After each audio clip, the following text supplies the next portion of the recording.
Ok. Muy buenas Sí, listo. tardes. ¿Listo? Muy buenas tardes para todos y todas. Bienvenidos a este espacio. El día de hoy tenemos nuestra invitada especial, la doctora Ingrid Rodríguez. Este es un espacio que se promueve desde el curso desde la cadena de ciencias básicas, desde el seminario de ciencias de investigación y tiene como propósito promover la investigación y la internacionalización. ¿Sí? Quien les habla, Paola Sáenz, directora y tutora del curso de Estadística y Probabilidad. Es un gusto para mí el día de hoy poder estar participando en este espacio. El día de hoy nos está acompañando la doctora Olga Lucila Sabogal, el docente Leider López, quienes van a ser los conferencistas de apoyo. Y como conferencista principal vamos a tener a nuestra docente invitada desde México, Ingrid Rodríguez. Muy buenas tardes para todos. Doy el espacio a la doctora Olga Lucila con el fin de que dé inicio a esta presentación. Bueno, buenas tardes a todos los estudiantes. Les doy una bienvenida a este espacio de clase espejo para que todos puedan aprovechar las experiencias de la doctora Ingrid Mayanín Rodríguez Buenfil, que ella hace parte del equipo de investigadores del Centro de Investigación, Asistencia, Tecnología y Diseño del Estado de Jalisco, CIATEC. Le doy paso a mi compañero Leider, quien va a hacer la presentación formal de la doctora. Bueno, muy buenas tardes para todos. ¿Me confirman si me están escuchando? Sí, señor. Sí, Bueno, buenas tardes, profesora Paola, buenas tardes, ingeniera Olga, muy buenas tardes, doctora Ingrid. Como ya lo dijo la profesora Paola, para nosotros es un placer inmenso tenerla el día de hoy, que nos acompañe en este espacio de investigación, de fortalecimiento para la cadena de ciencias básicas, también temas de innovación, también tiene temas de tecnología. Y un ítem muy importante que nos dijo al principio la profesora Paola, el fortalecimiento de la internacionalización. El día de hoy le damos la bienvenida a la doctora Ingrid Mayanín Rodríguez Buenfil, su formación académica en la Universidad de Guadalajara, dentro del programa de intercambio de cooperación de posgrado de CONACYT, con la Escuela Superior de Ingenieros de Ingeniería de Química del Instituto Nacional Politécnico de Toulouse, Francia, doctora en procesos biotecnológicos e investigadora de CIATEC en la subsede sureste y maestra en ciencias en biotecnología en el Instituto Tecnológico de Mérida. Doctora Ingrid, bienvenida, el auditorio es suyo. muchas gracias. Pues es un gusto estar con ustedes y agradezco la invitación a Olga. Y bueno, pues voy a proceder a compartir pantallas si les parece. Listo, ya está listo. Bueno, me confirman si ya se ven las diapositivas. Nada más Sí, que ya estamos viendo. Muy bien. Bueno, pues cuando me invitaron me comentaron que era un fortalecimiento, como bien dijeron, de la estadística descriptiva y pues su aplicación y uso, ¿no? Entonces, pues voy a platicarles muy brevemente a manera de recordatorio qué es la estadística descriptiva, los tipos de datos que podemos usar, las categorías de la estadística descriptiva para hacer énfasis en el análisis de varianza. En lo personal y en todo el trabajo que yo realizo de investigación científica y de docencia a nivel de posgrado, una herramienta muy poderosa es el análisis de varianza. Entonces vamos a hacer énfasis en ello, análisis de varianza o ANOVA, de una vía, de dos vías. Vamos a ver algunos ejemplos de aplicación de proyectos e investigaciones que he realizado en donde les voy a señalar cómo se aplicó, ¿no? Para qué nos sirvió esa estadística o ese análisis de varianza. Y quiero hacer una pequeña introducción al diseño de experimentos, que pues todo lo que es estadística descriptiva con el análisis de varianza viene siendo como que las bases y la puerta hacia un diseño de experimentos, ¿no? Que es una estadística más avanzada. Y finalmente les mencionaré dos de los libros que suelen encontrarse en Internet, en la red de manera gratuita y que contienen mucha de la información que voy a comentarles. Bueno, entonces recordando, estadística descriptiva, ¿para qué sirve, no? El objetivo de esta estadística es resumir la evidencia encontrada en una investigación de manera sencilla, clara para su interpretación. Consta de, pues puede ser tablas, cuadros, figuras, gráficas e imágenes, fotografías, y estos son usados para resumir los datos y mostrar cifras, ¿no? Puntuales.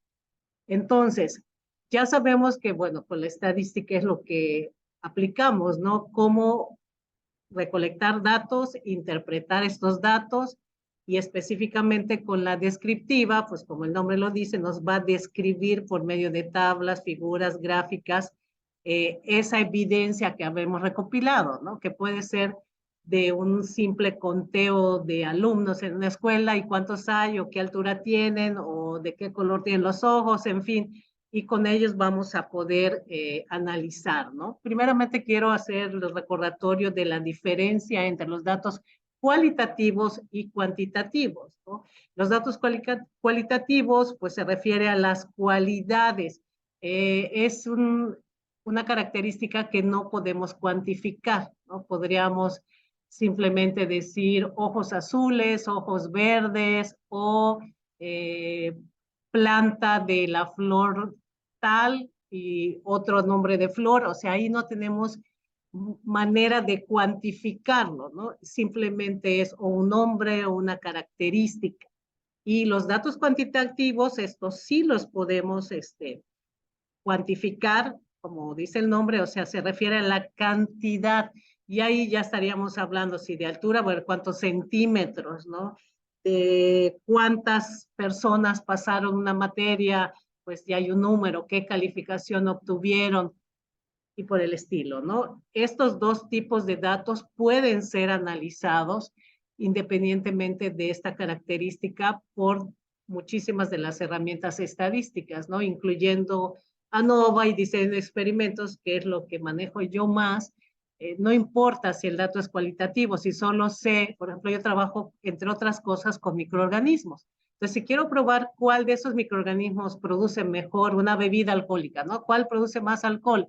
Pues es la levadura 1, la 2, la 3, la 4, porque son diferentes nombres. Eso es un dato cualitativo, que quiero ver entre esas cuál produce, por ejemplo, más alcohol, ¿no? Y cuantitativas ya sería ver cuánto le tengo que poner, a lo mejor, de azúcares a la fermentación para que me dé la máxima cantidad de alcohol. Ahí ya sería cuantitativo, el poder decir cómo tengo que formular. Entonces aquí vemos un cuadro en donde hace el contraste de las características y diferencias. Cualitativa ya hablamos que hace referencia a la calidad, son características, y cuantitativa a la cantidad.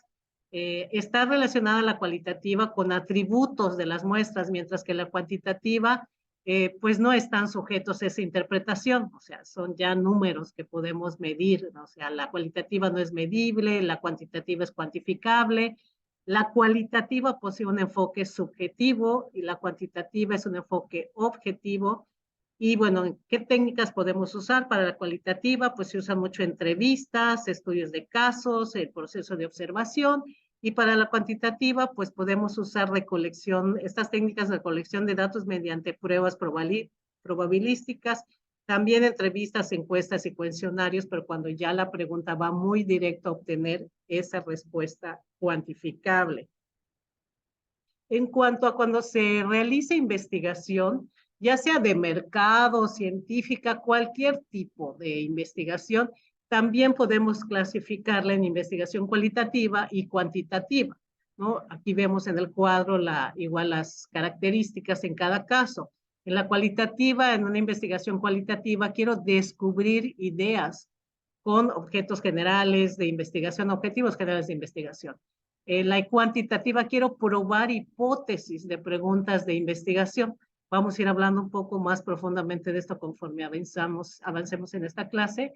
En la cualitativa, pues observas, interpretas en la investigación cuantitativa, mides, pruebas, en fin. Aquí está resumido en el cuadro estas características que representaría si es una investigación cualitativa o cuantitativa. Depende mucho de cuál es nuestro objetivo, qué es lo que nosotros queremos o necesitamos investigar, ¿no? O constatar.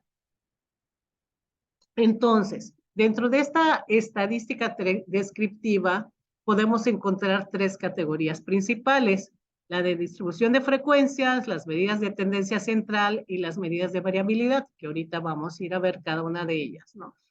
Simplemente recordar que, pues, por estadística descriptiva, se entiende, por ejemplo, el cálculo de la media, la mediana, que son indicadores importantes y diferentes. La mediana es un indicador que no tiene en cuenta los valores extremos, o sea, los elimina, porque a veces son poco frecuentes, muchas veces depende de los lugares, pero califican eliminando estos extremos y se van con la mediana. A diferencia de la media, que esta sí está muy influida por todos los valores, ¿no? Pues ya saben que se tiene que hacer el promedio. Entonces, estas categorías retomábamos de la estadística descriptiva, decíamos que son la distribución, que puede ser de muchos tipos, asimétrica, simétrica, en fin. Las medidas de tendencia central, donde estarían incluidas la media, la mediana y la moda. Y las medidas de variabilidad, donde está los datos, tenerlos en rangos, cuál es la desviación estándar de esos rangos, cosa que es muy importante para poder ver qué tan repetible es el resultado, que va a depender de muchas cosas, el que esté grande o pequeña esa desviación. Ahorita vamos a hablar de ello.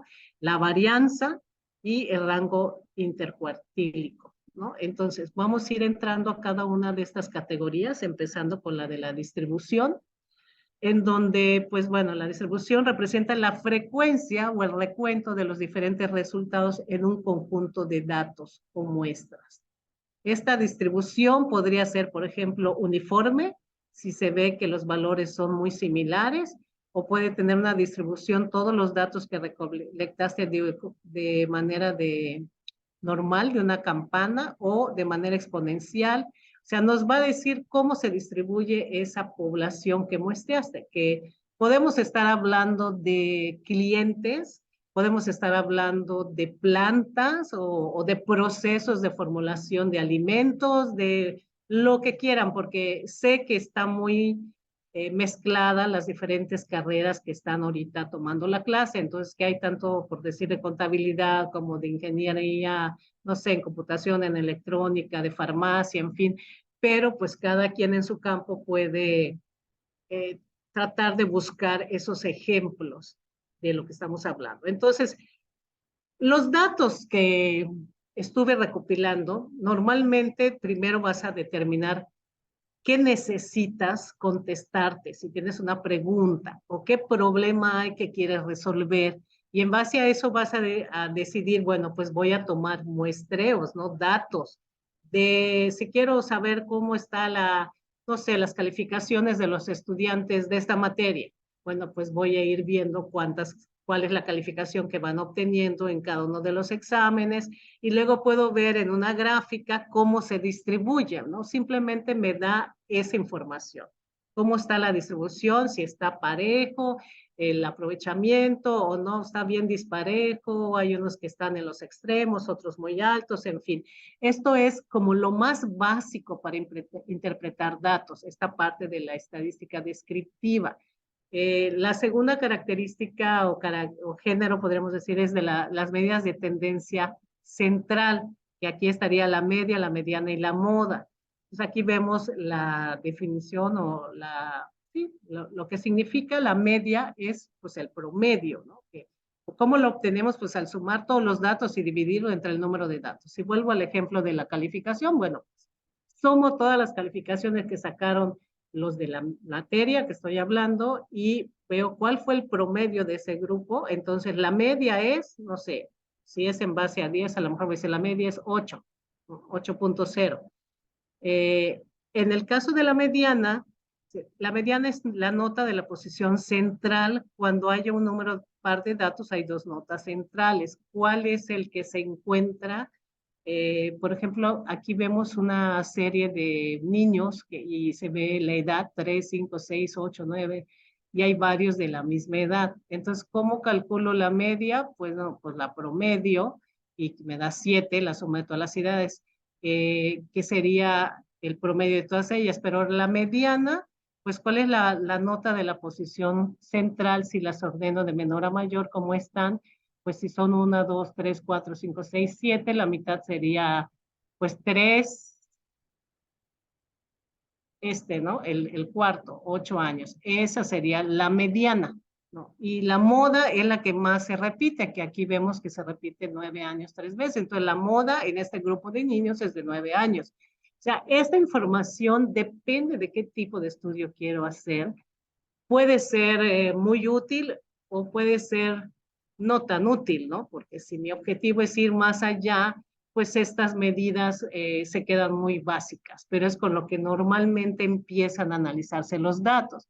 De hecho, la estadística inicia mucho por el trabajo experimental en campos agrícolas, en donde pues se medían las plantas, se probaban fertilizantes, o sea, el trabajo que hacía en campo, y luego decían, ¿cómo lo interpreto? ¿No? Entonces, de ahí empiezan a pues, buscar estas medidas que se pueden hacer, con qué criterio puedo valorar si mi cultivo está bien o está mal, ¿no? Depende de qué busco. Si estoy tratando de ponerle un fertilizante para que crezca más la planta, pues después de determinado tiempo o cada determinado tiempo voy a medir esas plantas y puedo sacar la distribución de cómo están, a lo mejor por hectárea, y cuál es la media, la mediana y la moda, ¿no? Y me va a dar pues algo de información. Entonces, insisto, depende de mi objetivo, puede ser útil o necesito ir más allá. Entonces, las medidas de variabilidad. La variabilidad, ya vean, bueno, es una medida de la dispersión de los datos, ¿no? En una distribución, ya sea teórica o de una muestra. Estos datos, ¿qué tan alejados están unos de otros? Esta variabilidad es esa dispersión que tienen los datos. Y se pueden presentar como rangos que, bueno, aquí estamos viendo que el rango es la diferencia entre las observaciones mayor y menor, pero posee el inconveniente de que no toma en consideración la forma en la que se distribuyen los datos, en valores. Solamente te va a decir, están entre tal valor y tal valor, ¿no? Bueno, esto ya lo habrán visto porque entiendo que esto es un recordatorio. No quiero meterme demasiado con las fórmulas porque me interesa llegar a la parte de la aplicación, ¿no?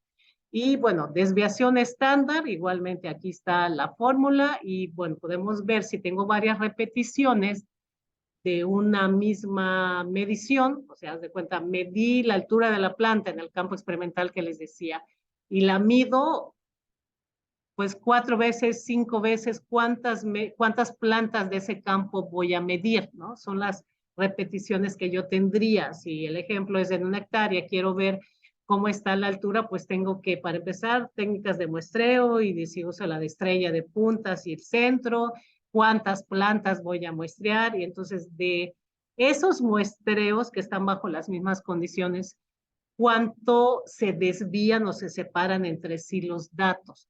Entonces, esta desviación estándar, por ejemplo, en un laboratorio que hacen una técnica analítica y tienen las muestras por triplicado, mínimo duplicado, si no, no las puedes analizar estadísticamente ni con lo más básico.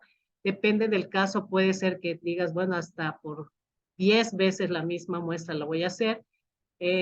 Cuando te da una desviación estándar alta, quiere decir que ahí, si fue la misma persona que hizo la medición, tiene todavía falta de dominio de esa técnica. O sea, es un error propio el que estás midiendo, que también hago la medición, porque pues la muestra está controlada en el laboratorio, o si el equipo está fluctuando de su eficiencia, etcétera. Entonces, esas desviaciones estándar nos van a ayudar para decir qué tan confiables son los datos que me estás reportando. Si me estás reportando un promedio, pero tus datos tienen una desviación estándar, unos chiquitos, unas altas, bueno, pues ahí ya habría que tomar en consideración por qué da tan grande en unos y otros, y normalmente diría uno, pues repítelo para que veamos esa desviación estándar si sigue estando grande, a qué se debió, que en algunos casos da grande o en algunos otros sí da pequeña. Cuando da pequeña, claro, es lo ideal, porque entonces todo fue ejecutado ordenadamente, debidamente, porque si yo la hago una vez y luego agarro otra muestra, le aplico la misma técnica y me da entre ellas una desviación estándar pequeña, quiere decir que se maneja bien la técnica, que el equipo está funcionando, etcétera, ¿no? Y esto sí hago énfasis porque la desviación estándar es un dato que se pide para poder reportar tus investigaciones o cualquier estudio que hagas.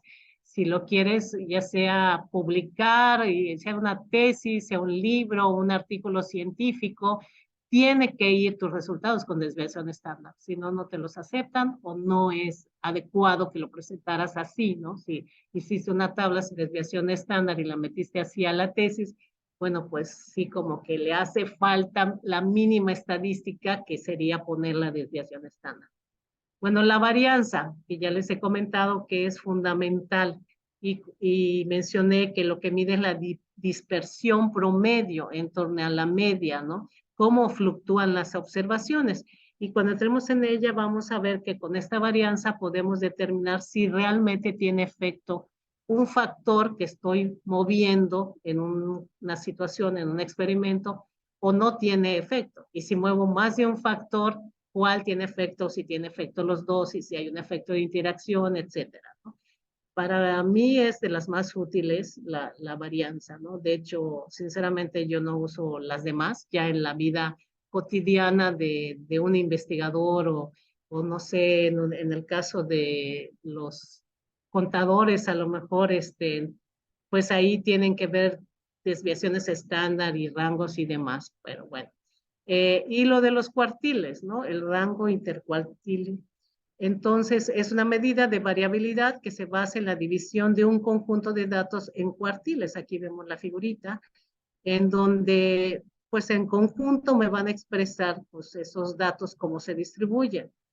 Vamos a ver en algunos ejemplos, sacar la gráfica de cuartiles, que muchas veces aquí, al menos en México, se les dice la caja de bigotes, porque parece una caja que tiene bigote, ¿no? Pero bueno, entonces, entrando a lo que es el análisis de varianza, que les decía que es de las herramientas más poderosas para poder determinar si realmente algo es diferente a otra cosa.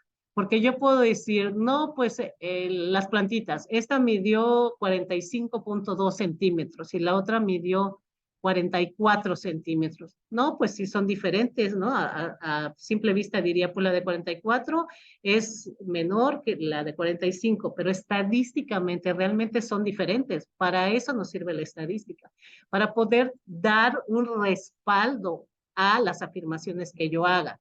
No es nada más porque, pues, como diríamos acá, a ojo de buen cubero, no, si está más chica, no, demuéstrame con las matemáticas, la estadística, que son diferentes, porque a lo mejor cuando tú saques el promedio y si le haces un análisis de varianza, te puede dar que no hay diferencia realmente entre ellas, ¿no?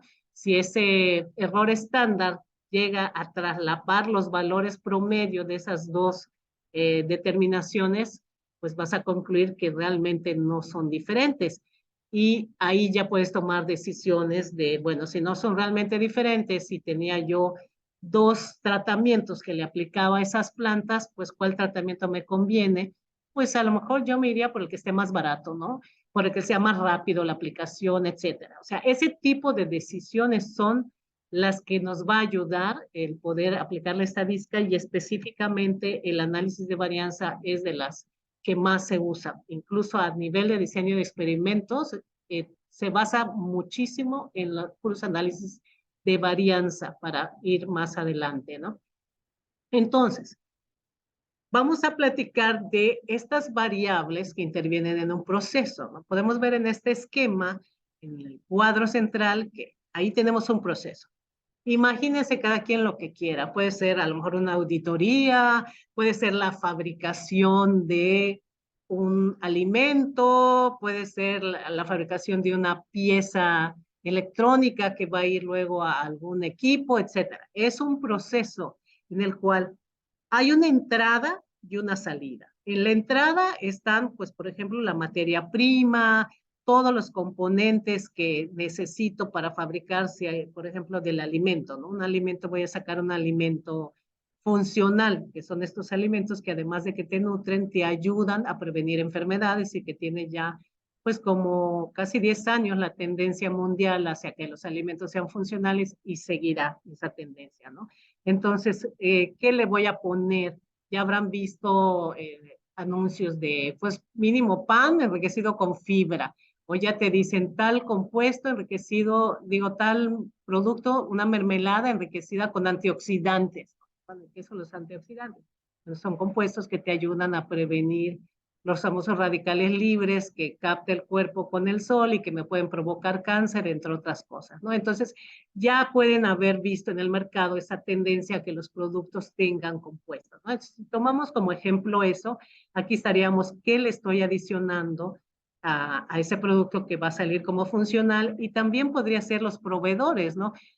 Puede ser que para una misma materia prima puede yo escoger entre varios proveedores y independientemente si, por ejemplo, me dieran el mismo precio, podría yo analizar entre ellos cuál es la calidad de su materia prima para elegir a uno, en fin. Entonces, esos serían los factores que van a tomarse en cuenta para tener un producto que depende de qué estamos hablando, serían las características de calidad. Si hablo de un alimento, pues no hay normas oficiales, al menos aquí en México, y hay las normas oficiales mexicanas o las NOM, o también hay el Códice Alimentario que es internacional, que te dice qué debe cumplir un alimento para que pueda salir al mercado, ¿no? Te ponen ahí las condiciones de inocuidad, que no esté contaminado, y depende de qué hablamos, si fuera la bebida alcohólica que mencionaba hace un rato, te van a decir cuánto es lo máximo que puede tener de unos alcoholes como metanol, que es un alcohol dañino, que puede causar ceguera, etcétera, y los alcoholes pesados, que son los últimos en destilarse, también pueden ser dañinos. O sea, que hay límites ahí de cuánto es lo que debe contener una bebida, porque una bebida, el corazón debe ser más bien un tipo de alcohol que se llama etanol, que ese sí es el que no da problemas, ¿no? Entonces, depende de qué norma tengo que cumplir, son las características de calidad, o a lo mejor estoy haciendo una galleta que lo que quiero es que sea para las personas de la tercera edad y que no les cueste trabajo mascarla, ¿no? Masticarla, que no esté tan dura, pero tampoco tan aguada o tan que se desbarate. Entonces, a lo mejor estoy haciendo pruebas para que salga una galleta con una consistencia que sea fácil para que coma una persona de la tercera edad. Pues mi respuesta que de interés será esa, diríamos, la textura, qué tan duro o suave es la galleta, ¿no? Entonces hay que tener muy claro cuál es la respuesta que estoy tratando de mejorar. Si como les ponía el ejemplo de las levaduras, lo que quiero o de los microorganismos es que produzca más alcohol, pues esa va a ser mi respuesta de interés. ¿Cuál es la que me da más alcohol, ¿no?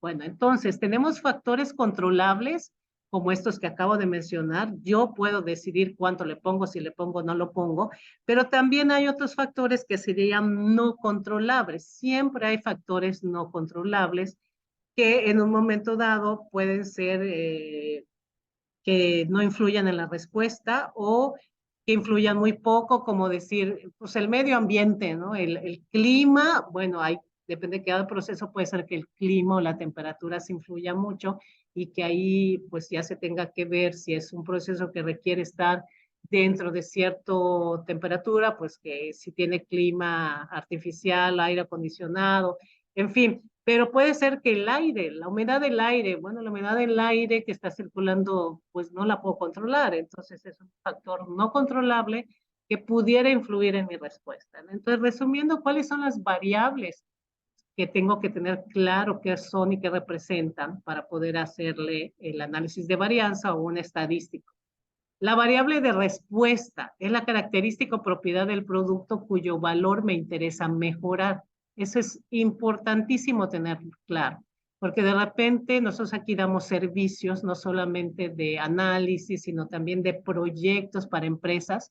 Trabajamos proyectos de investigación, una parte con financiamiento de gobierno, pero otra parte con empresas, ¿no? Que financian. Entonces, te tiene que decir claramente qué quiere ese cliente, ¿no? Pues es que yo quiero. Puede ser un producto nuevo, que me desarrolles un producto nuevo con esto que tengo de desperdicios en mi fábrica, ¿no? Me queda este líquido al final que quiero que me diga si podemos hacerle algo. O esta cáscara que tiro, ¿qué le podemos sacar a la cáscara? Bueno, ¿qué quieres entonces? Un producto que le dé valor agregado a esa cáscara, ¿no? Que desarrollemos un alimento, que desarrollemos cualquier tipo de producto, porque puede ser un desinfectante, etcétera. Entonces, para cuando yo esté haciendo los experimentos, vamos a hablar de ello también más adelante, es qué voy a mover para que me dé mi respuesta, que es la que estoy buscando, ¿no? A lo mejor quiero que tenga un alto contenido de proteína o un pan, bueno, entonces la respuesta que tengo que medir en todas las masas y formulaciones de panes que haga es cuánto de proteína tiene, porque esa es la variable que me interesa.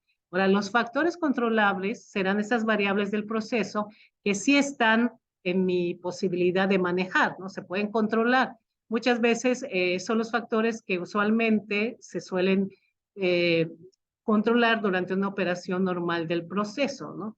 Que serían también llamadas variables de entrada, condiciones de proceso, parámetros o simples factores. Si vuelvo a mi ejemplo de hace un rato del pan, bueno, la mayoría sabemos que el pan, pues hay una masa que se prepara con harina, con agua, se le pone una levadura para que produzca gas y se infla esa masa, luego pasa que ya sea los moldes, para que luego pase a hornear, en fin. Entonces, cada una de esas partes puede ser un factor controlable, ¿no? Yo decido cuánto le pongo de harina o cuánto le pongo de la levadura, o ahí no me quiero meter a lo mejor y solo quiero, si es la consistencia que yo decía que no esté muy rígida para una persona de tercera edad, pues a lo mejor me voy con la temperatura. O sea, ¿qué temperatura se cocina, pero no queda tan dorado que sea crujiente? Entonces ahí empiezo a seleccionar, pues la variable de a lo mejor temperatura del horno. Son las con que yo puedo manejar. Las no controlables son las variables que, pues como el nombre dice, no las podemos controlar durante los experimentos, ya sea porque pues suponemos que no hay influencia o porque es difícil o incosteable, ¿no? A lo mejor yo quisiera controlar esa humedad del aire que les decía hace un rato, pero para poderlo hacer tendría que instalar todo un sistema de filtros, deshumidificadores, etcétera, hacer que el aire circule a través de ellos. En fin, o sea, complicado, costoso, entonces decido que va a ser un factor no controlable. Y el error, pues es la suma de los efectos debido a muchas pequeñas causas, que por ser tan pequeñas pueden ser no identificables, ¿no? Lo que tenemos que estar conscientes es que siempre hay ahí un error en todo el experimento que hagamos. Entonces, si pusiéramos el ejemplo de la elaboración de unas botellas de plástico, aquí tenemos el proceso del que hablábamos, en donde los factores serían la materia prima, los componentes y los proveedores, como habíamos dicho, y el producto sería ese envase, en donde tendría yo que determinar qué calidad debe tener en cuanto al color, costo, dureza, etcétera, ese envase. ¿Y cuáles podría yo controlar? Pues en este ejemplo puede ser el tiempo del ciclo, la presión del molde, la velocidad del tornillo, la humedad, la temperatura, en fin, para que yo haga esa botella como yo quiero. A lo mejor quiero hacer una botella barata, pero hay que ver que sea económica, pero que no se rompa, por ejemplo, ¿no? Entonces, bueno, hay que estar muy claro de cómo plantear lo que deseo para cuáles puedo manejar de factores. Y pues no controlables, como les decía, el ambiente, la química del plástico. O sea, el proveedor, aunque tú le digas, quiero que me des tal material, pues te va a decir, sí, varios manejan la misma, pero puede ser que la fórmula no sea exactamente la misma, ¿no? Y pues calidad del proveedor, hasta tipo de servicio, de que un proveedor, uy, no te cumple nunca con la fecha, y el otro sí es muy puntual. Entonces, ese tipo de cosas que no puedes controlar y que podrían estar afectando a tu proceso.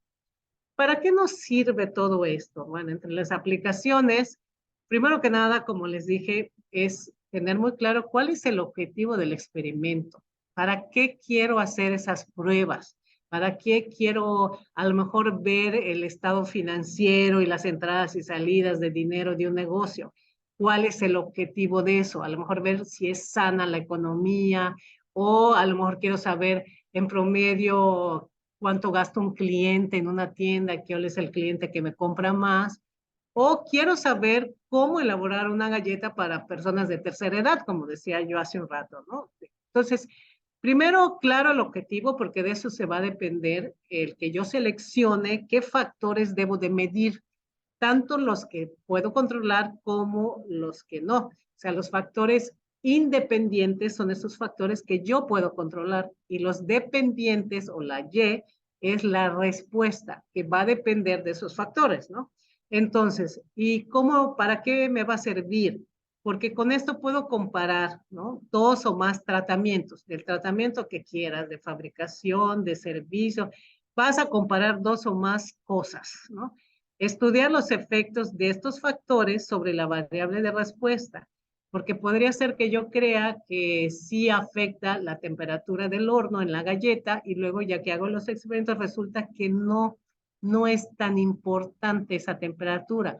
A lo mejor hay una banda que transporta las galletas, la masa, que entran al horno con una determinada velocidad y de repente puede ser esa velocidad de la banda transportadora la que me está afectando más que la temperatura. Pero hasta que yo no haga las pruebas no lo voy a saber. Y me va a servir para encontrar cuáles son las condiciones del proceso que van a hacer que el producto sea resistente al efecto de los factores que no puedo controlar, ¿no? ¿Con qué condiciones obtengo, en pocas palabras, la mejor respuesta? Entonces, como un ejemplo de un análisis de varianza de una vía, aquí tengo un caso en donde los de una vía sí son tomados de libros, que al final les voy a poner los libros porque francamente no suelo usarlos. O sea, yo uso de 2 vías para adelante, ¿no? O sea, aprovechar lo más posible la experimentación y no irme con un solo factor. Pero en este ejemplo, quieren comparar, dice, un fabricante de calzado desea mejorar la calidad de la suela del zapato, las cuales se pueden hacer con uno de los 4 tipos de cuero, que les llamaremos A, B, C y D. O sea, es cualitativo, ¿no? Este factor, es un factor cualitativo, que hay 4 tipos de cuero en el mercado. Para ello, prueba esos cueros con una máquina que hace pasar los zapatos por una superficie abrasiva, lo cual va a provocar que la suela se desgaste al pasarlo por dicha superficie. Como criterio de desgaste se usa la pérdida de peso después de un número fijo de ciclos y se prueban en orden aleatorio 24 zapatos, 6 de cada tipo de cuero. Aquí hablamos que hay 6 repeticiones o 6 réplicas de cada tratamiento. Al hacer las pruebas en orden al azar, que es como se debe de hacer para evitar cualquier influencia de otro tipo, se evitan sesgos y mediaciones en un tipo de cuero, resultando independientes, ¿no?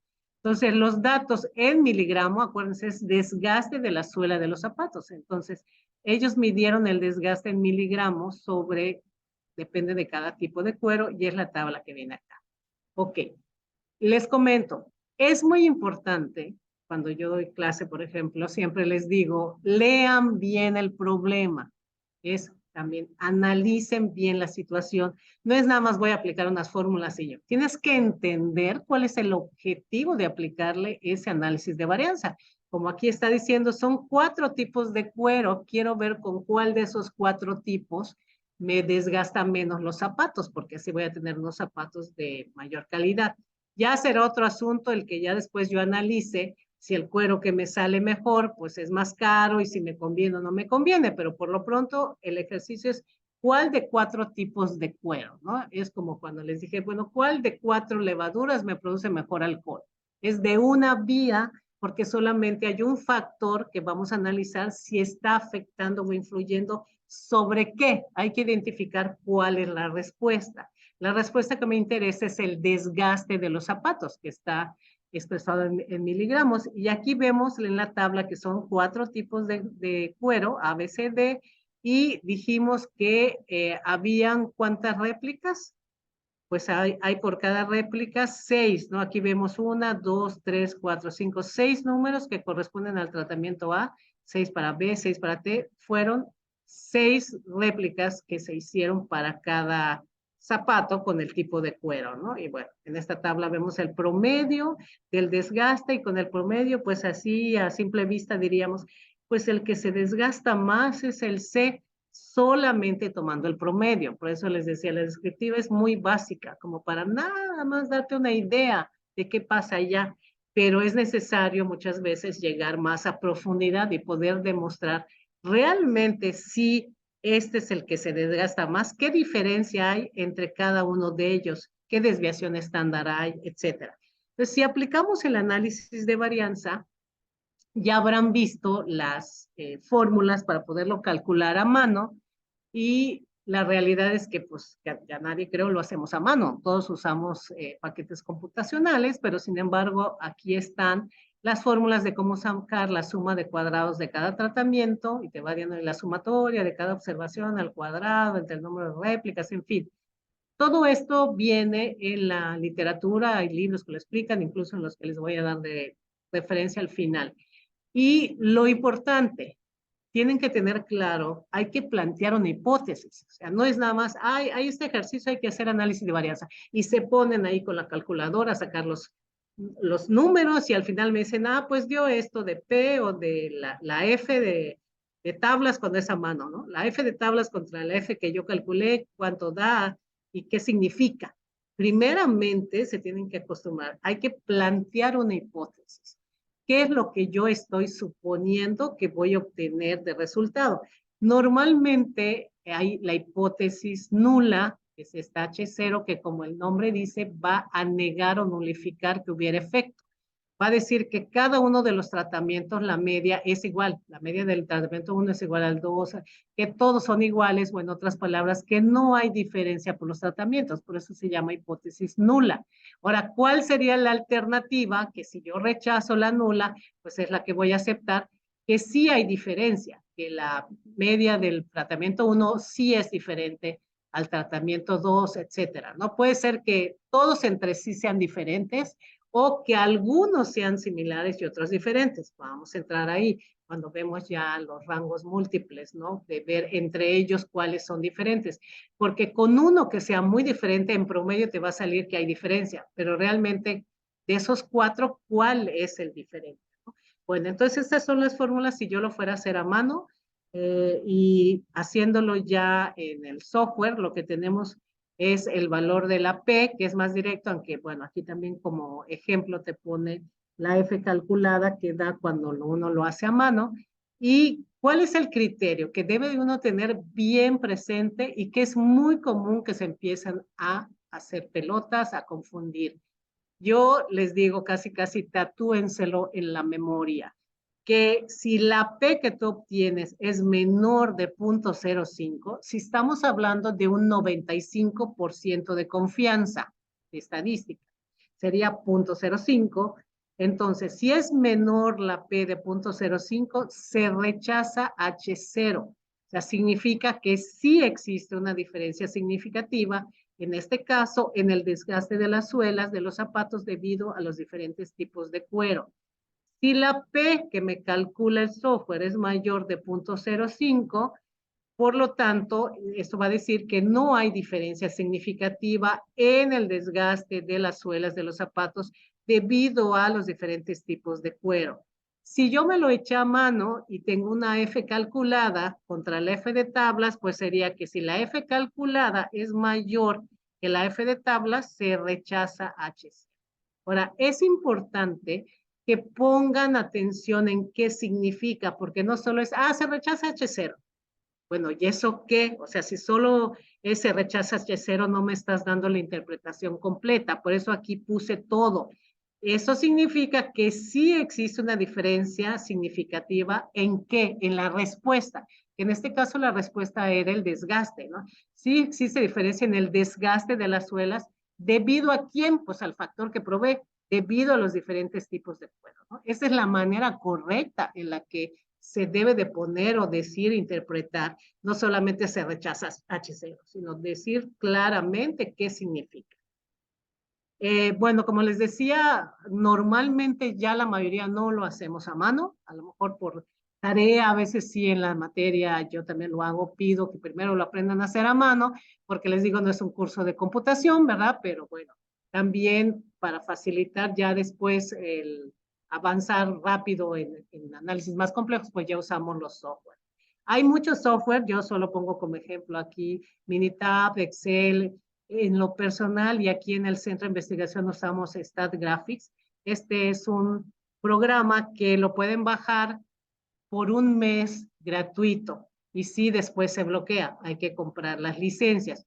Y bueno, pues hay otros que a lo mejor pueden ser gratis todo el tiempo, no lo sé, pero bueno, en este caso yo me voy a referir al StatGraphics y muy rapidito, nada más para que vean que es bastante sencillo, por ejemplo, el StatGraphics, pues cuando yo abro el icono de StatGraphics, me da esta pantalla, o sea, abre esto y me da una tabla, así abre, con la tabla vacía. Entonces lo que hago es poner los datos, ¿no? Abro la primera columna, le pongo el título que es tipo de cuero y sé que son 4, A, B, C, D, A, B, C, D y luego el desgaste de la suela. Lo que hay que cuidar es cómo meter los datos. Yo puedo meterlos así, A, B, C, D, o poner todas las A's y meter todos los valores de A o todos los B's, como yo lo quiera arreglar. El caso es que se cumpla con esta tabla. ¿Okay? Podría haber puesto A y tecleo 6 veces A y pongo cada uno de estas respuestas. Luego 6 veces B y tecleo estas. O, sí, como lo hice ahorita, A, B, C, D y voy poniendo el valor de este. Luego otra vez A, B, C, D y de la otra columna, ¿no? Esto es algo muy como sencillo y como obvio, pero es en donde más se confunden. O al menos los alumnos que yo he tenido que doy clase hace más de 30 años, y suelen derraparse ahí, en cómo ordenar los datos, porque de ahí va a depender que el software haga bien su trabajo. Entonces, una vez que ya están los datos metidos en la base, pues ya nada más en este caso hay unas pestañitas que ahí vemos que en la de comparar viene análisis de varianza y de hecho me da la opción de simple, multifactorial, etcétera. En este caso es un análisis simple el que le estoy pidiendo. Luego me sale este cuadro de diálogo y me pregunta cuáles son la variable dependiente, acuérdense, es la de respuesta. Entonces, selecciono desgaste de la suela y le doy clic en esta flechita y ya pasa ahí la variable y la de cuál es el factor, pues el factor es el tipo de cuero, lo selecciono y le doy clic y lo pasa ahí. Entonces ya después solamente es decirle aceptar, te sale el cuadro de diálogo para que te diga qué quieres. Aquí yo le pedí la tabla de la ANOVA, que es pues de lo más fundamental para ver si hay diferencia o no. La prueba de rangos múltiples con la cual puedo ver dentro de esos 4 cuál es realmente diferente de los cueros. Y pedí gráfica de medias, gráfica de caja de bigotes. Uno puede seleccionar qué quieres en función de lo que quieres mostrar. Entonces aquí vemos la tabla que me da similar a la que ya les mostré, pues me da 0 y obviamente si es menor de 0.05, si quiero un 95% de confianza, es que rechazo H0. Por lo tanto, sí hay una diferencia entonces en el desgaste de esas suelas por los diferentes tipos de cuero. Si yo quisiera ser más estricto y decir, no, yo quiero un 99% de confianza, entonces ese valor de P cambia a 0.01. Si me da por debajo de 0.01, es decir, que sí hay diferencia con 99% de confianza. En este caso, habría de todos modos diferencia porque dio 0, completamente 0, 0, 0, 0, por lo tanto, sí hay diferencia en los materiales, ¿no? Y aquí vemos la gráfica de medias, o sea, cada una de esos materiales, cuánto es lo que tiene de desgaste, y estamos viendo que el mayor desgaste lo tiene el material A, el menor desgaste lo tiene el material B, y el C y el D son materiales que tienen un desgaste similar, porque si ven aquí en medio es el promedio y estos son los desviación estándar.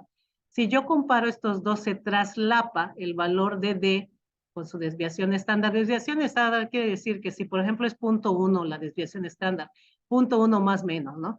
Y me dio no sé, 0.9 el promedio, pues quiere decir que es desde 0.9 a 1 o 0.8. Cualquiera de esos valores entra en la respuesta de este experimento con este material. Entonces, en este caso podemos ver que se traslapan. Por lo tanto, C y D son similares, da lo mismo, pero el que me convendría, si lo que quiero es que me aguante más, es el B. Hay esa opción que le pedí de rangos múltiples, te da esta tabla en donde puedes ver cada uno de los tratamientos si se traslapa o no con estas cruces, ¿no? Podemos ver que el A está hasta acá, que es el más alto, y por lo tanto es diferente a todos. Y aquí vemos que B y D se traslapan, porque aquí está una encima de la otra, y en cierta manera también hay un traslape con C. El que es completamente diferente es A. Y esta segunda tablita que te la saca al mismo tiempo cuando le pides rangos múltiples, te especifica con el asterisco que hay diferencias significativas si yo comparo el cuero A con el B, hay diferencia. El A contra el C hay diferencia, el A contra el D y el B con el C. Donde no hay ninguna diferencia entre el B contra el D y el C contra el D, ¿no? O sea, pero lo que es más que claro es que uno de ellos es el que me da el mayor desgaste y otro es el que me da el menor desgaste. Y si lo que busco, que yo obviaría por eso, es el de menor desgaste para que los zapatos duren más y la gente los compre, pues me iría con el cuero B, ¿no? Y bueno, esta es la gráfica de cajas o de bigotes en donde te muestra la distribución de los datos, no solo el promedio, sino ya te muestra todo cómo se agrupan esos datos. Aquí vemos que este es el material B, este es el material C, este es el material D, que en cierta manera es lo que veíamos aquí, que se puede traslapar, y el que es muy diferente es el A, que está completamente aparte de todos ellos. Entonces, bueno, pues con eso podríamos concluir que pues el zapatero puede elegir ya el material de cuero que quiere. Ya en un momento dado, uno puede decidir si, a ver, cuál seguiría que todavía tiene buen aguante, no se desgasta tanto. Pues aunque sí hay una diferencia grande, pero de repente me cuesta una tercera parte que ¿no? Y puedo decidir, no, pues me voy con el material C, porque si no el costo se va a elevar demasiado. O sea, hay una serie de factores que hay que tomar en cuenta para la decisión final, porque igual podría decir, no importa que sea caro, pero va a ser un zapato para un mercado específico de gente de alto poder adquisitivo, que sí lo va a pagar, en fin, ya entran muchas cosas. Mi finalidad es que ustedes vean en casos la estadística, ¿no? Que no nada más sea, pues con esta fórmula la saca, ¿y eso qué? ¿Para qué sirve? ¿O cómo lo interpreto?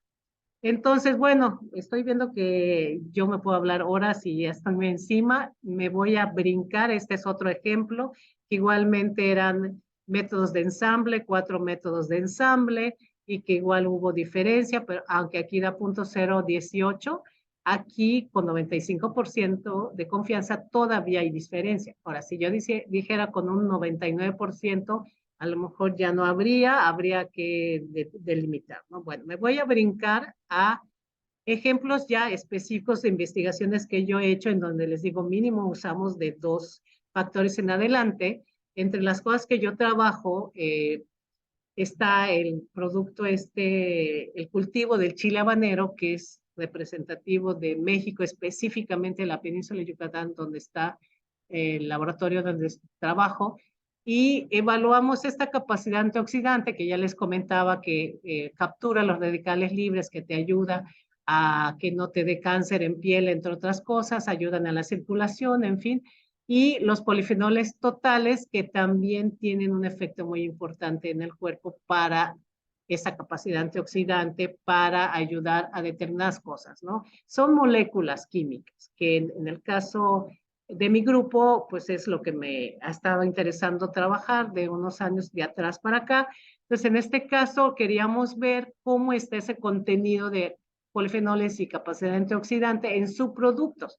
Porque el chile habanero se cosecha durante un año, cada determinado tiempo, cuando empieza, como a los 3 meses, empieza a ver fruto, luego vuelve a dar así, hasta que llega un punto en el que se tiene que quemar la planta o quitar del campo y luego se vuelve a sembrar.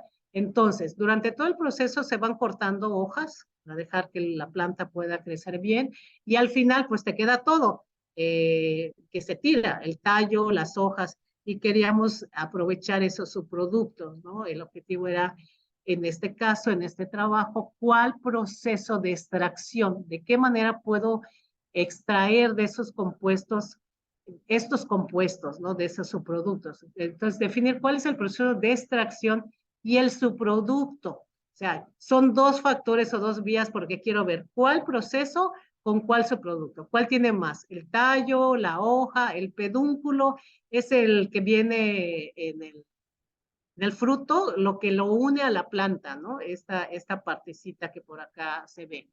En infusiones de Capsicum chinense, ¿no? En tés. Queríamos hacer eso. Esto fue parte de 2 proyectos. Aquí sembramos los chiles y todo. Bueno, ¿por qué es importante Chile? Porque ya les dije, es en México representativo, específicamente Yucatán, tiene denominación de origen a partir del 2010, entonces sería muy importante poder aprovechar esos subproductos, darles valor agregado. En el estado de Yucatán, acá en México, tenemos diferentes tipos de suelos según el lugar de donde tomes el suelo, que varían en color, pero ese color va relacionado con que tenga más nutrientes, menos nutrientes, más materia orgánica, más arcilla, en fin. Entonces, los subproductos, les digo, este es el pedúnculo, las hojas y el tallo, ¿no? Que se procesaban para poder hacer las extracciones.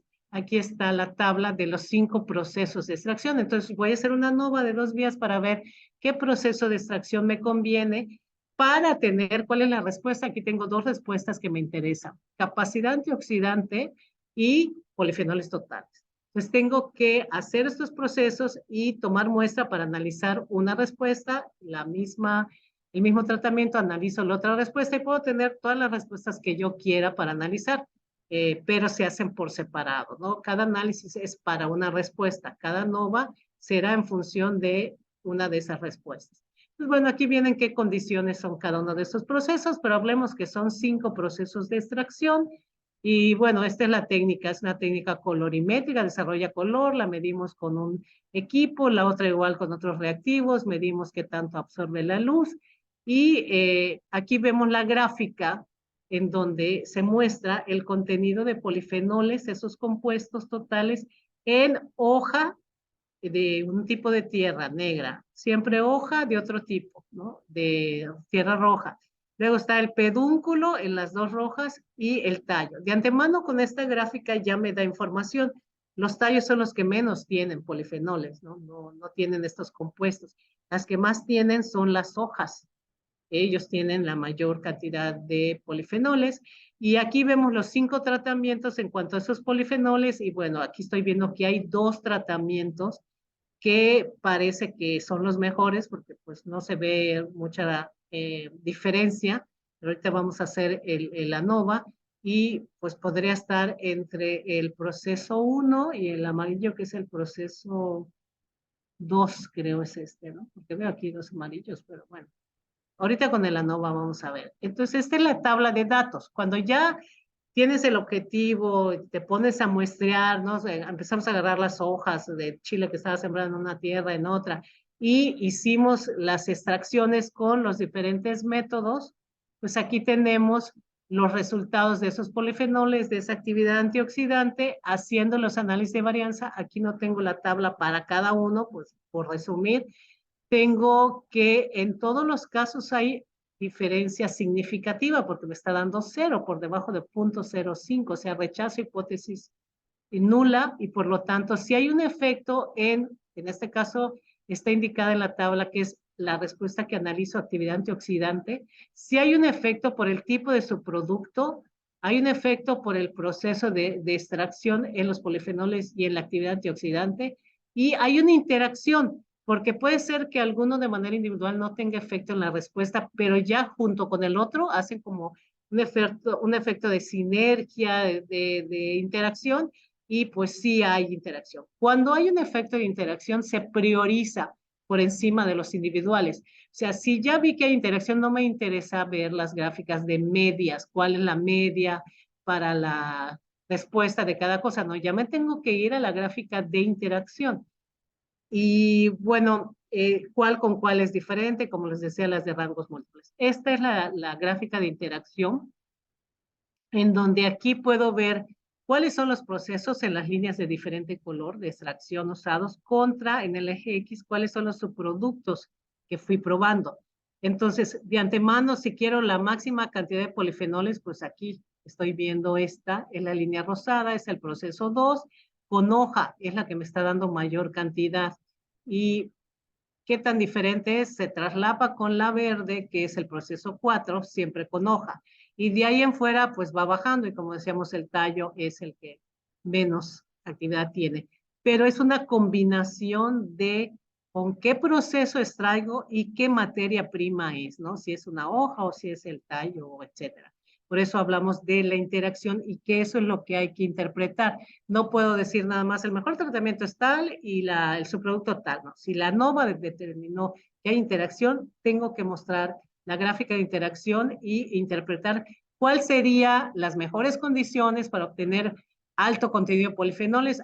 Pues el proceso de extracción número 3, que es el rosita con la hoja, o a lo mejor el verde 5, siempre con hoja. Lo que es claro es que hoja me está dando por arriba de los demás y pues el proceso puede ser el 3 o el 5, ¿ok? Bueno.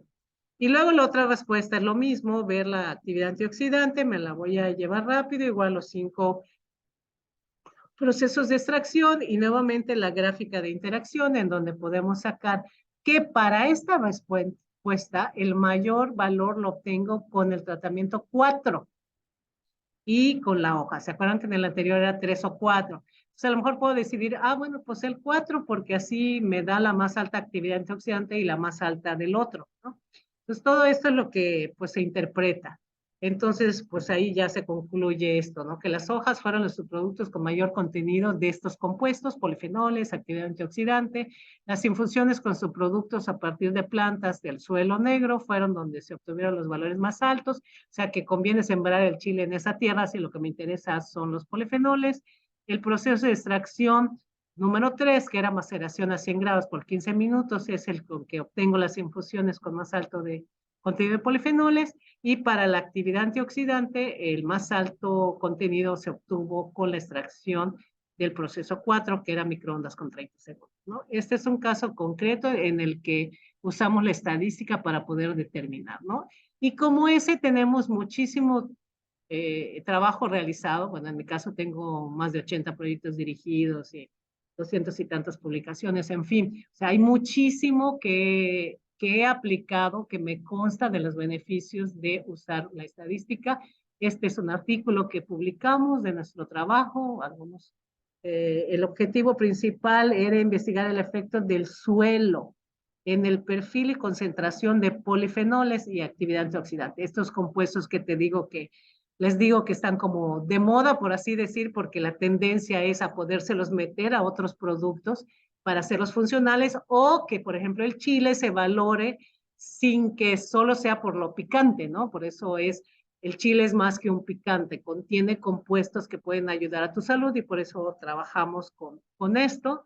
Y bueno, en este caso hay una serie de compuestos que fuimos analizando con diferentes tipos de suelo y en esta tabla pueden ver lo que les decía de la desviación estándar. Siempre hay que presentarlos con la desviación estándar. Y estas letritas de superíndice nos van a decir cuáles son diferentes o cuáles son iguales. En esta prueba de rangos múltiples de las X crucecitas, de ahí sacamos, ok, todos los que dicen A son iguales. El que dice C, hay 2 de C, pero solo son iguales estos 2. El que dice B, pues todos estos que dicen B son iguales y este que dice A por B, ¿no? Estas letritas nos sirven para ver si realmente es diferente a todos los demás, el valor más alto o el más bajo, etcétera. Y bueno, ahí está la gráfica y en vez de presentar el ANOVA para cada caso, porque pues si vieron son todos esos compuestos que tuve que determinar, eso se hace con aparatos muy sofisticados tipo robotitos que mete la muestra y te va dando ahí la señal, en fin, y ya puedes saber qué compuesto es. Podemos ver para 3 factores, que es cultivo, perdón, el suelo y la madurez, si hubo diferencia o no hubo diferencia. Por las cosechas, todos los compuestos hubo diferencias significativas. En la cantidad que venían depende de el número de cultivo que iba. El tipo de suelo aquí está, qué compuestos sí estaban afectados y con el otro, ¿no? O sea, y las gráficas de interacción, como les decía, como para ver, bueno, me interesa la capacidad antioxidante, ¿con cuál tengo la más alta? Pues con el chile naranja le decimos al maduro, porque pues queda de ese color, por lo general cambia de verde a naranja, en el suelo negro, es el que tiene la mayor capacidad antioxidante. Y así para cada compuesto, ¿no? Y eso permite concluir que los chiles maduros En suelo negro son los que tienen la más alta cantidad de polifenoles. Y pues si bien al final de la conclusión, pues, siempre se pone para qué puede servir esto, este conocimiento puede ser usado para la agroindustria, para el seleccionar el suelo negro para producir chiles habaneros con alto contenido de polifenoles, con un interés comercial para alimentos funcionales en un futuro, ¿no? Entonces, como de ese estilo, tenemos varios. Este es un artículo que recién salió el 20 de octubre de este año. O sea, cada año estamos publicando varios artículos por año. Y en este caso era ver qué compuestos tiene la miel de dos flores diferentes del estado de Yucatán, que también la miel es muy característica, la calidad alta de la península de Yucatán. Somos uno de los principales exportadores de miel. Alemania es uno de los principales mercados. De hecho, actualmente yo tengo un proyecto de miel en colaboración con Colombia, pero es con la Universidad de Cartagena.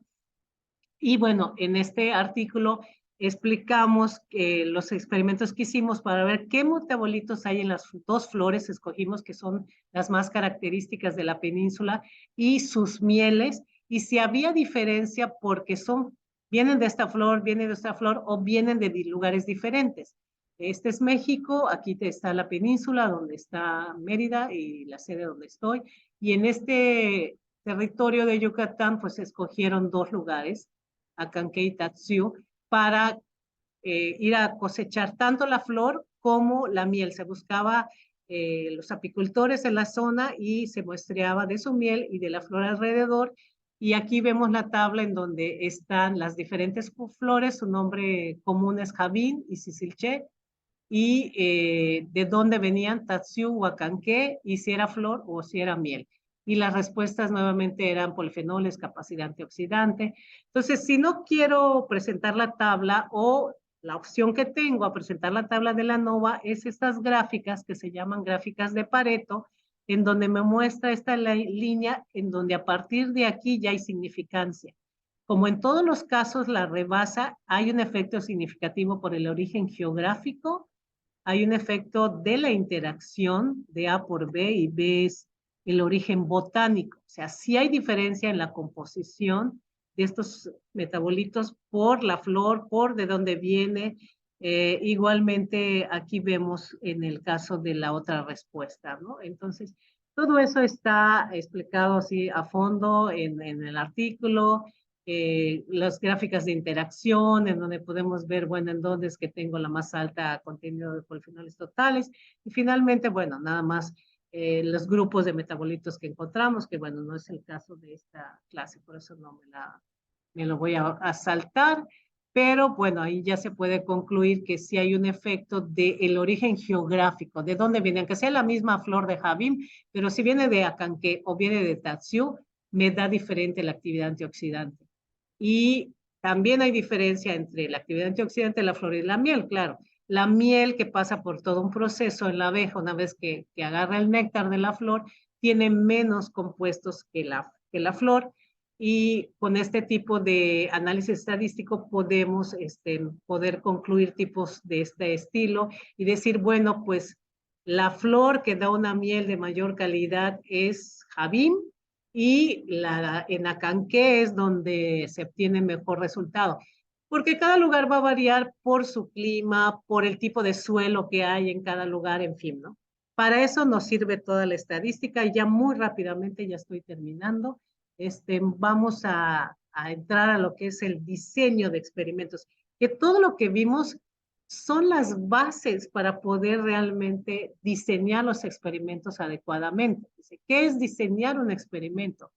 Un experimento es un cambio en las condiciones de operación de un sistema o proceso. Insisto, ustedes cada quien pueden pensar, bueno, para el contador a lo mejor su proceso es la auditoría, para el farmacéutico elaborar una medicina o diagnosticar una enfermedad. O sea, cada quien lo pone en el lenguaje que corresponde a su carrera. Pero entonces, es cambio de esas condiciones de operación de un sistema o proceso que se hace con el objetivo de medir el efecto de tal cambio sobre una o varias propiedades del producto, ¿no? O respuestas. A lo mejor, en vez de que sea un producto, es una persona, y quiero ver si un medicamento le ayuda más que otro para disminuir el azúcar en sangre, ¿no? Porque son personas con diabetes, ¿no? Cada quien puede ir imaginando, pero es eso, el que yo cambie condiciones y pueda ver la respuesta, ¿no? A eso le estamos llamando un experimento. Un experimento es tan fácil igual como hacer en la cocina una receta y que, ay, bueno, yo le voy a cambiar porque no tengo tal condimento y le voy a poner otro. Ok, vamos viendo eso, cómo afecta a lo mejor en el sabor o en el que si cuaja, no cuaja, en fin, todo el tiempo todos estamos haciendo experimentos, ¿no? No es algo de científicos en su laboratorio. Entonces, lo importante es hacer ese experimento de la manera mejor posible. O sea, ¿cómo diseño entonces mi experimento? Tengo que definir cuál es el problema, cuál es el objetivo que quiero yo cumplir para seleccionar después los valores y sus niveles o variantes. Es que puedo decir, de un mismo factor puedo probar dos niveles. O sea, a lo mejor quiero probar la cantidad de harina y la harina es un factor, pero voy a probar 2%, 4% de harina. Y otro factor a lo mejor es la temperatura a la que horneo y voy a probar, no sé, 80 grados y 120. Entonces ya tengo dos niveles de un solo factor.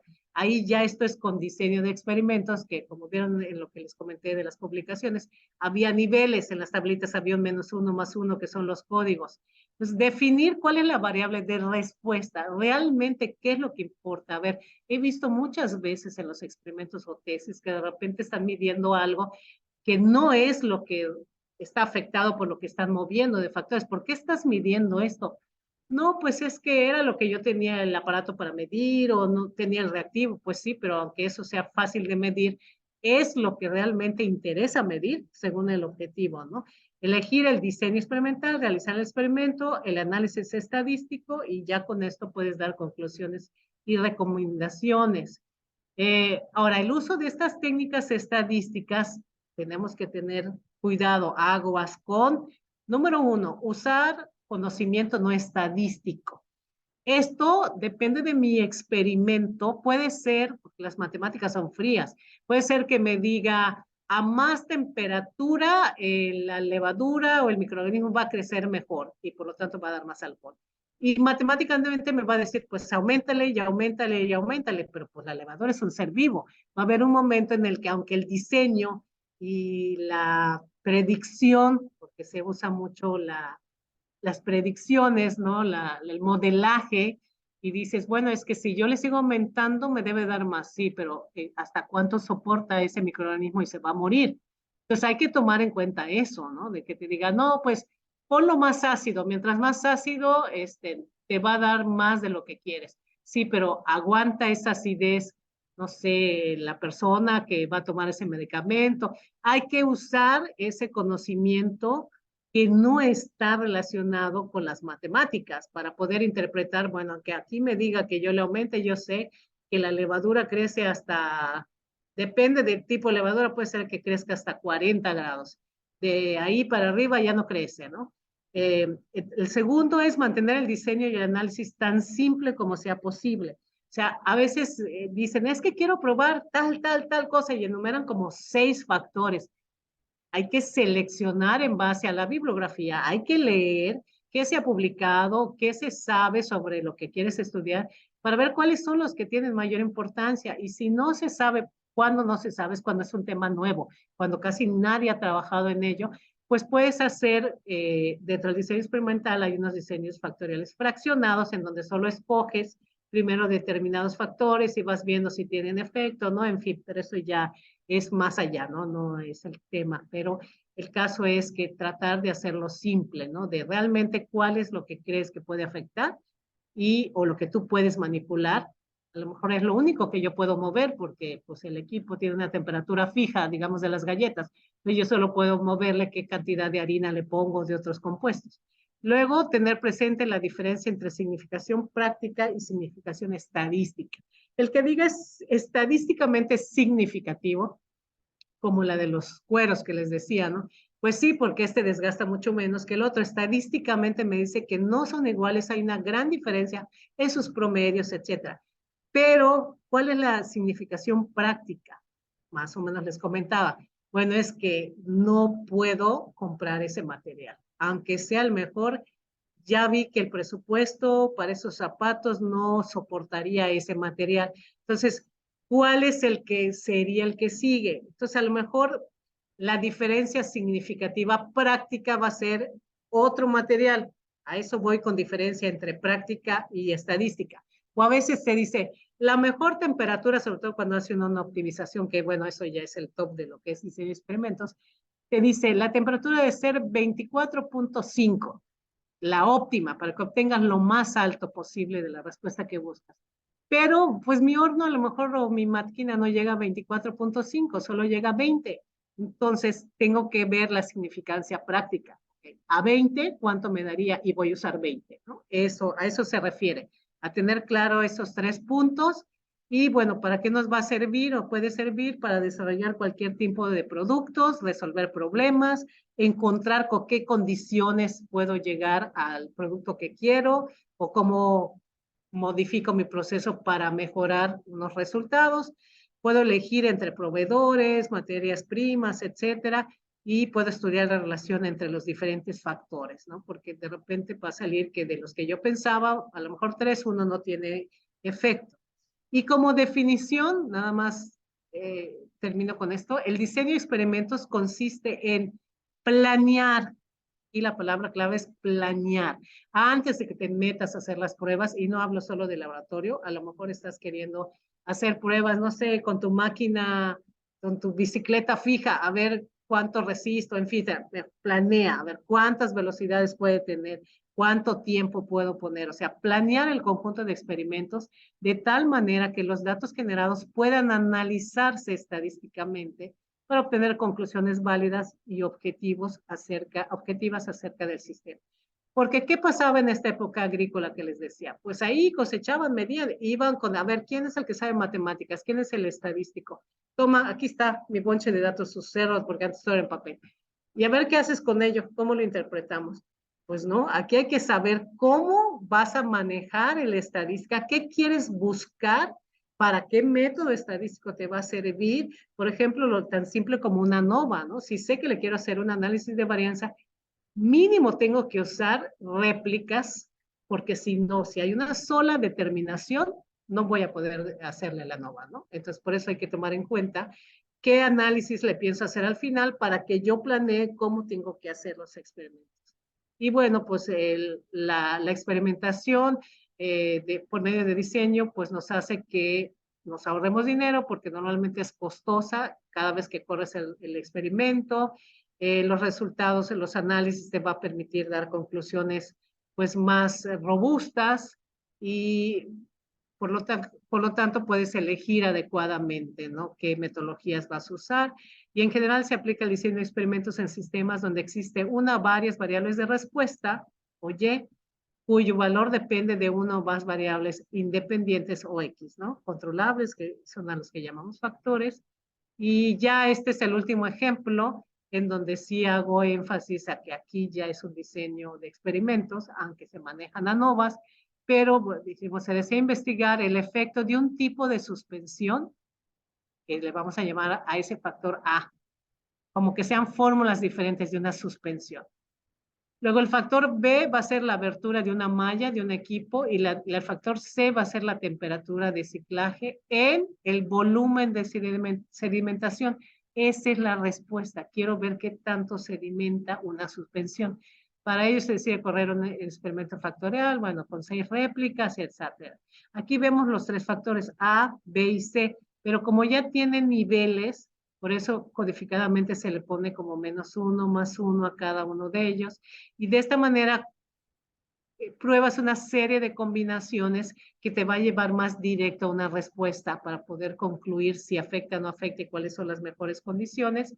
Y bueno, pues aquí estarían codificadas los niveles, en qué caso tengo 3 niveles, en otro solo tengo 2, y finalmente el análisis de varianza, ¿no? Y aquí vemos que hay algunos que no tienen efecto, porque aceptaría yo la hipótesis nula, ya que están por arriba de 0.05. Solo los por abajo de 0.05 realmente tienen efecto, y como ya habrán visto, y si no revisen, pues podemos purificar la ANOVA, simplificarlo a cambiar a solamente los que tienen efecto. No puedo quitar los factores principales, por eso ahí se queda. hasta aquí en una nova simple, este se tiene que quedar, pero ya sé que el factor A no tiene efecto y solo tiene efecto el B y el C, y las combinaciones o interacciones de A por B, o sea, el tipo por la abertura y B por C, abertura por temperatura, ¿no? Eso es para ya tener los resultados finales. Bueno, y bueno, las gráficas de interacción con las cuales puedo ver si lo que quiero es un volumen bajo de suspensión, pues cuál es el que me conviene de cada uno de ellos en su valor alto B y en su valor bajo A, en fin, se interpretan estos. Y ahora sí, termino con la bibliografía que yo les recomiendo ampliamente. Este libro está en español, es Análisis y Diseño de Experimentos, se baja gratuito de la red, no tiene ningún costo, y tiene esta parte del capítulo 2 de inferencia estadística, experimentos con 1 o 2 tratamientos, de esas cosas básicas que fue recordatorio express, y viene todo lo de diseño de experimentos. Si a alguien le llama el tema, etcétera, este libro está muy claro, muy amigable y podrían leerlo. El segundo libro que les recomiendo es el de Montgomery, Diseño y Análisis de Experimentos. Igualmente lo pueden bajar gratuitamente de la red. También tiene capítulo introductorio. Todos los de diseño de experimentos empiezan con este recordatorio de la estadística descriptiva, porque a partir de ahí vas a aprender a cómo analizar a fondo ya los datos y poder tener conclusiones más concretas, ¿no? Y no quedarte con que, pues si veo la gráfica, pues esta es la que da más alta, ¿no? En una de rangos o de barras, etcétera. Por eso les decía que lo fundamental es a partir de análisis de varianza y para ahí todo lo que es diseño de experimentos, ¿no? Que, bueno, es algo más avanzado que normalmente se da en posgrado. Y bueno, les invito a visitar la página del CIATEC, que es www.ciatec.mx. Ahí pueden ver las líneas de investigación, los posgrados que tenemos. Los invito al que esté interesado, pueden tramitar venir de estancia, hacer prácticas profesionales, los que están hacia el área de química, alimentos, etcétera, ¿no? Nosotros ahí en la página pueden ver todo lo que hacemos, incluso pueden vernos a cada uno que trabaja acá, está su foto, su CV, etcétera, ¿no? Y este es mi correo electrónico, si alguien quiere contactarme para alguna pregunta, alguna situación, con toda confianza lo pueden hacer, aquí se los dejo y pues muchas gracias por su atención. Muchas gracias, doctora Ingrid. Muy fructífera la clase, de verdad que explicó muy bien toda la aplicación de lo que es las estadística descriptiva diferencial hacia la parte de diseños experimentales. Y yo sé que los chicos están muy agradecidos y porque es una herramienta muy útil que les sirve a ellos en el momento en que está haciendo su tesis, porque yo sé que es una herramienta que van a necesitar para analizar todos sus datos y sus resultados y poder dar así pues el objetivo de su proyecto que estén haciendo. Doctora, yo sí le quería hacer una pregunta. Dime. De todos estos programas de paquetes estadísticos que se utilizan, que son StatGraphics, Minitab, SPSS, ¿cuál es el paquete que recomienda como para que un estudiante pueda manejar fácilmente o cómodamente y pueda manejarlo en sus proyectos? Es que depende mucho de cada persona. Hay gente que se le hace muy fácil Excel, nada más que Excel tiene sus limitaciones, ¿no? Por ejemplo, si ya quisieran hacer diseño de experimentos y una optimización por superficie de respuesta, que es lo máximo que se puede hacer, una optimización por esta metodología, con Excel no es tan fácil hacerla, ¿no? En lo personal, yo les dije, yo manejo StatGraphics de toda mi vida, desde que hice mis tesis, y a mí se me hace muy simple. Vieron las pantallitas, ¿no? Cualquiera de los programas que ustedes puedan conseguir, simplemente busquen el tutorial. Ya saben que en YouTube hay todo, pueden ahí buscar el tutorial para tal cosa y practiquen y practiquen. Una vez que lo aprenden a manejar, no importa cuál, hay gente con Minitab trabaja y toda la vida ha trabajado con Minitab. Yo como que no me acostumbro porque estoy ya demasiado acostumbrada al otro, pero pienso que todos son buenos en cuanto a que veas qué alcance tiene, o sea, qué te puede hacer cada software y estudiar los tutoriales y practicarlos. Ah, ok, sí, importante. Por ahí vi una manito levantada, Tania. Tania tenía la mano levantada. Buenas tardes, profe. Profe, yo tengo una inquietud. ¿Cómo es lo de la infografía? Es que no entiendo muy bien. Bueno, lo de la infografía, simplemente tú tienes que tomar todos los temas principales que dio la doctora Ingrid y montarlos en una infografía, contando sobre tema que ella dio, sobre todo la parte de aplicación de la estadística, de ciencias experimentales y demás, hacerlo de una forma muy sencilla.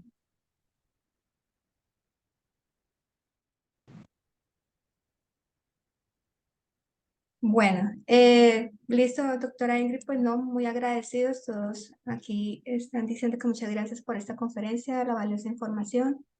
Y nada, yo sé que usted siempre mantiene muy ocupadita, pero agradecemos su tiempo y su espacio para darnos a conocer pues esta información tan pertinente.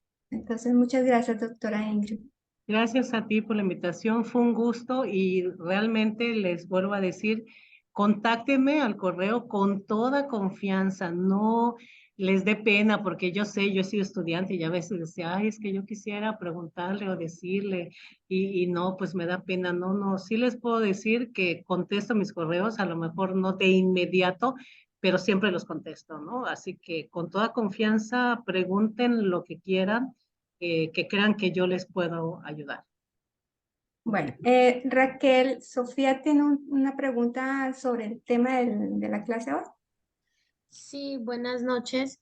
Buenas noches. Muchas gracias a la profesora que nos dio la clase, pero preguntaba de que si nos comparten esta clase, Sí, está grabada.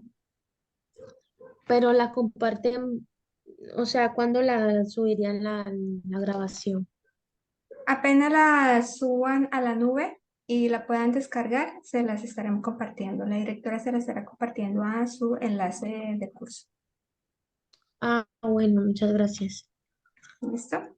Bueno, Jason, Profe, buenas noches, ¿cómo está? buenas noches. Profe, una preguntita, eso es sobre la infografía, ¿a dónde la hacemos llegar al tutor? Por el correo interno del curso a su tutor. Ah, vale, muchas gracias. Bueno, listo. Entonces ya vamos por terminada la clase. Muchachos, por favor, compartan entonces a sus tutores los que se les solicitó. Y muy buenas noches a todos. Muy buenas noches, doctora Ingrid. Y muy buenas Buenas noches, noches. directora Paula. Hasta luego. Bueno, hasta luego. Gracias.